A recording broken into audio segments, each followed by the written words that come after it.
ఎలా ఉన్నారు అందరూ? బాగున్నారా? ఈరోజు నేను ఎగ్ ఫ్రై ఎలా తయారు చేసుకోవాలో చూపించబోతున్నాను. దానికోసం నేను 6 ఎగ్స్ ఉడికించి పెట్టేసుకున్నాను. వీటిని ఘాట్లు పెట్టేసుకుందాం. ఇలా క్రాస్గా పెట్టేసుకోండి, 2 పక్కల పెట్టుకోండి. చూపిస్తున్నాను చూడండి.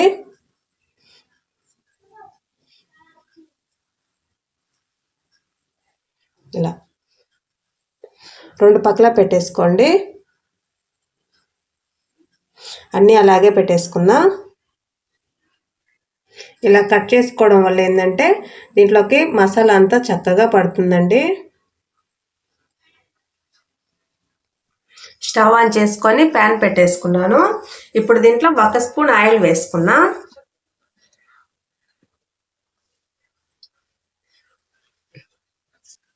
ఇప్పుడు దీంట్లో ఉడికించి పెట్టుకున్నాం కదా గుడ్లు, అవి వేసేసుకుందాం. ఇప్పుడు దీంట్లో ఒక 1/2 టేబుల్ స్పూన్ సాల్ట్ వేసుకున్నా. అలాగే ఒక 1/2 టేబుల్ స్పూన్ కారం,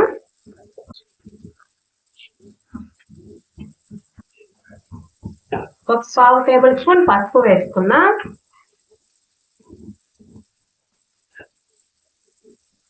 ఇవన్నీ కలిపేసుకున్నా.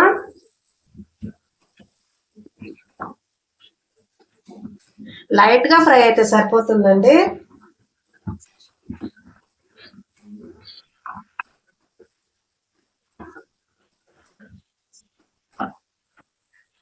ఫ్రై అయిపోయాయండి. వీటిని తీసి ఒక ప్లేట్లో వేసేసుకున్నా.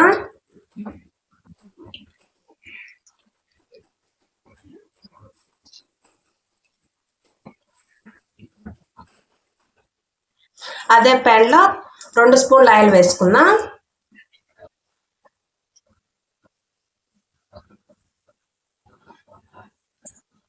ఇప్పుడు దీంట్లో పోపు గింజలు వేసేసుకుందామండి. ఆవాలు, జీలకర్ర, పచ్చిశనగపప్పు, మినప్పప్పు వేసుకున్నాను. ఇది బాగా ఫ్రై అవ్వాలండి. ఇప్పుడు దీంట్లో ఎండుమిర్చి వేసుకుంటున్నాను. కట్ చేయలేదండి, అలాగే పొడవుగా వేసేసుకుంటున్నాను. ఇప్పుడు దీంట్లో 1 రెమ్మ కరివేపాకు వేసుకున్నా. ఇప్పుడు దీంట్లో 5 మీడియం సైజ్ ఆనియన్ తీసుకొని కట్ చేసుకున్నానండి, అవి వేసేసుకుంటున్నాను.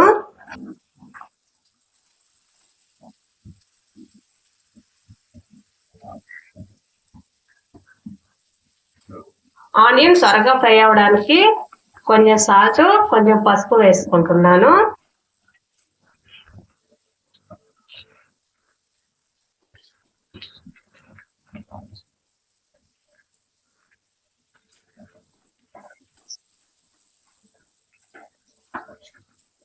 ఆనియన్ వచ్చి కలర్ మారాల్సిన అవసరం లేదండి.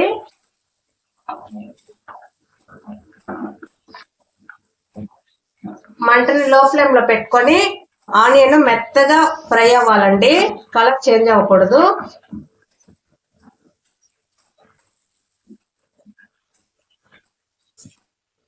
మధ్య మధ్యలో కలుపుకుంటూ ఫ్రై చేసుకోండి.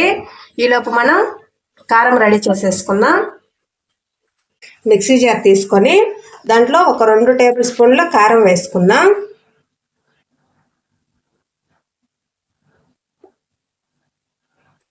ఒక స్పూన్ ధనియాలు, 1 స్పూన్ జీలకర్ర,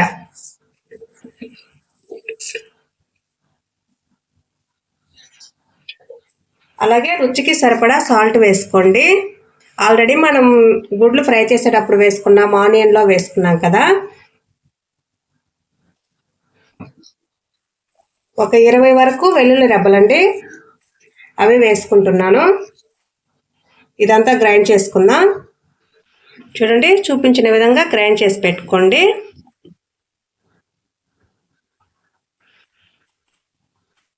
చూడండి, ఆనియన్ ఫ్రై అయిపోయాయి. ఫ్రై అయినప్పుడు ఇలా ముద్దగా ఉండాలండి, కలర్ మారకూడదు. అలా రావాలంటే మీరు మంటని లో ఫ్లేమ్లో పెట్టే ఫ్రై చేసుకోండి. ఇప్పుడు దీంట్లో మనం ప్రిపేర్ చేసి పెట్టుకున్నాం కదా కారం, అది వేసేసుకుందాం.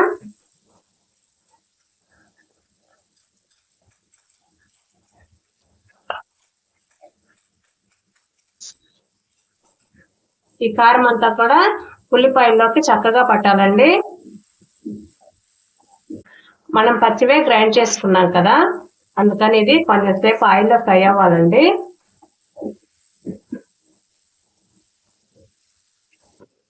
కారం అంతా కూడా ఇలా ఆనియన్కి పట్టేలాగా కలుపుకోండి. మటన్ లో ఫ్లేమ్లోనే పెట్టుకోండి, లేకపోతే అడుగంటేస్తుంది. అప్పుడు కూర అనేది చేదుగా ఉంటుందండి. ఇప్పుడు దీంట్లో మనం ఫస్ట్ రెడీ చేసి పెట్టుకున్నాం కదా ఎగ్స్, అవి వేసేసుకుందాం.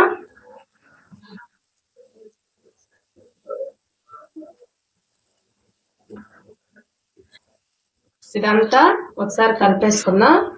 ఈ మసాలా అంతా గుడ్లోకి పట్టేలాగా కలుపుకుందాం.